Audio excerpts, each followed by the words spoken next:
so obviously we're talking about this case.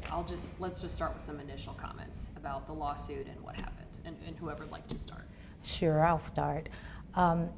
We're filing this lawsuit as a result of just the horrendous, egregious behavior that my client was a victim of, along with 3 of her friends. Totally unprovoked physical and verbal attack, actual threats of shooting, threats of killing, and all based on racial hatred. You have probably seen the video yourself, so there's no debate that this was a racist motivated attack. And the thought behind it really is that we want to make sure that anytime anything like this happens to any person in this country, there are severe consequences. This has to stop. It is 2022, and people are still being subjected to this kind of behavior. And so we want the maximum punishment inflicted on any perpetrator who decides to engage in this kind of conduct. That's both from a civil point of view as well as from a criminal point of view. Again, it has to stop, and there have to be serious consequences for this behavior. Dr. Bridger, do you have anything to add to that? How are you feeling? I am working with my lawyer because I feel exactly the same. I had not imagined in the life of, I've lived here for so long in the United States. I'm a naturalized citizen. I've lived in the United States longer than I've lived in India. This is my country. I'm proud to be an American. And for me to experience this kind of racial hatred in a neighborhood which is supposed to be safe, friendly neighbors, and it is just unthinkable. And I seek justice, and I am proud to be supported by Gibson Dunn. Can you describe like the moment, like the tipping point, right? Like when did you decide, like, okay, this is something that I need to do. I can't just sit idly by. When the incident happened, we were shocked. We were traumatized. On the way back home, I was shivering as I was driving back home after the incident. And I feared for my life. When I reached back home, I realized there could have been a possibility where I would have been shot dead. I would not have seen my children, my husband ever again. If I stayed quiet and forgotten about that incident, next day it could happen to me, my kids, my husband, my neighbors, their children. That's the moment I decided I need to speak up. I cannot stay silent or indifferent. I cannot forget it. I probably never will. It will always stay in the back of my mind. But at least if I get some kind of justice out of this, there is solace and there is hope for our future, hope for the next generation, hope for a better world to leave behind. Do you feel, or a sense of safety, right? Do you feel safe? And especially when you come out in public and decide, and it's so admirable to do something like this, but you talk about fearing for your safety. Do you still feel for your safety? I do. I do feel insecure. I go through moments of despair, humiliation. I've lost a little bit of my sense of confidence when I'm outside and talking in my native language, Bengali. I am suddenly more alert and I look around myself.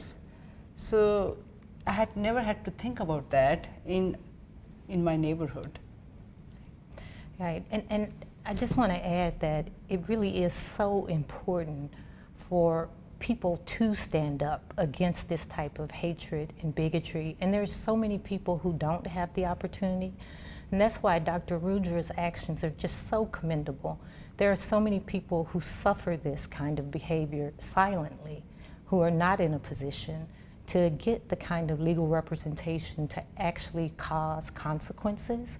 This case comes to me and my firm as a result of the Alliance for Asian American Justice.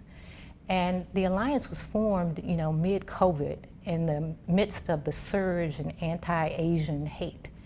And so what you're hearing about from Dr. Rudra is part of a pattern that many others across the country are suffering. I mean, the latest statistics I saw were that Asian American hate incidents had surged by 200% over the last few years.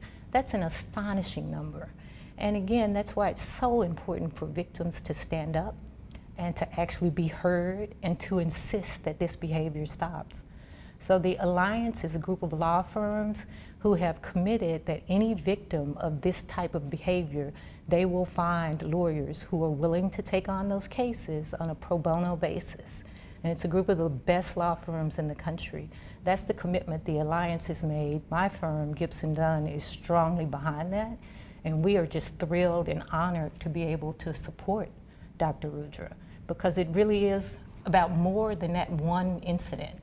You know, it's about a pattern of hatred and bigotry throughout the country. And why was it so important for you to partner with that alliance or to be part of something like this? As an African American woman, I clearly understand that there is one battle, and it is against hatred in all its varied forms. You know, if you look at the police report from this incident, when talking to the police, she spews anti-Black hatred as well. These sentiments by this constituency are across the board. And it is a personal commitment of mine to be able to do whatever I can in a situation like this to support anyone who has suffered as a result of this. I know how difficult it is to get legal representation. And so we at the firm are committed to doing pro bono. Pro bono is in fact our largest single client, our pro bono matters. We spend more on that than we get from any single client. We're committed to using our resources to make sure that people like Dr. Rudra have the best legal representation possible. And again, so that this stops. It's 2022, this should not be happening. And anyone who engages in this kind of behavior should have the most severe possible consequences, because it must stop. I can hear the passion and the emotion in your voice. I can see it in your face too. Yeah, no, it really is a very personal cause. Like Dr. Rudra has 2 young boys who are about to be 14. I have 3 daughters. This is about the next generation. We should not be suffering this, and we certainly do not want our children to be. Thank you, ladies, again. For either of you, what's so unique about this particular case, would you say? I think one of the unique features of the case, and it's unique, but I guess not so unique, is just the compelling nature of the video evidence. It was so wise of Dr. Rudra and her friends to actually start filming, you know, this whole encounter. Because you look at that video and there is no debate about the motivation. There's no debate that can be had about the actual physical violence and the threats of even more physical violence. All of that is compelling.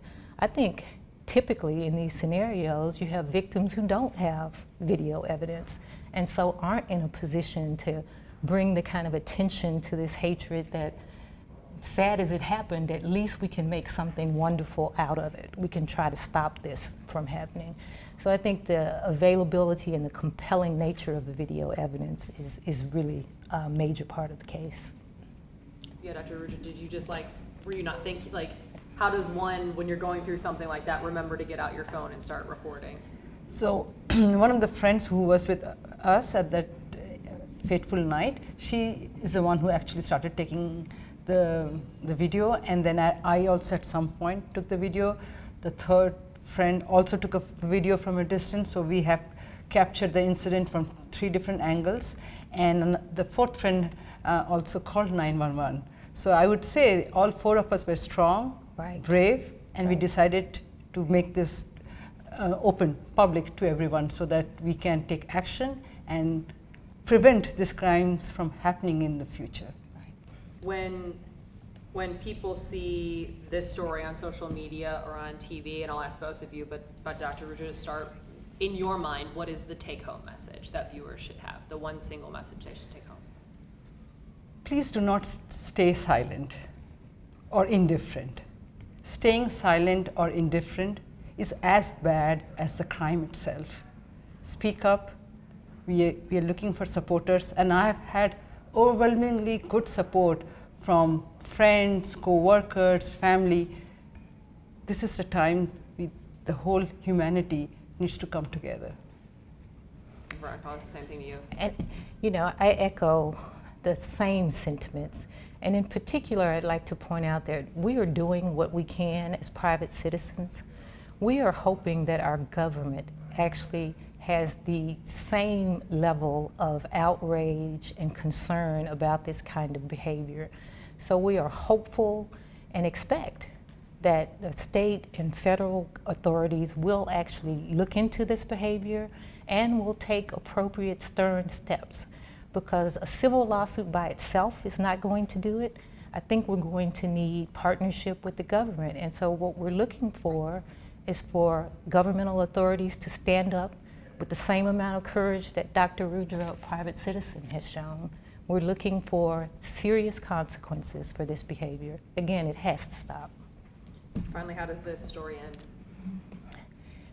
Our hope and expectation is that Esmeralda Upton is actually severely punished for her behavior, and that acts as a deterrent and provides a roadmap for future victims. And what does that look like specifically? Well, the crimes that she has committed are certainly punishable by jail time. I think given the nature of the crimes, that would be appropriate. Of course, that's for the district attorney's office to say. I think significant financial penalties are also in order.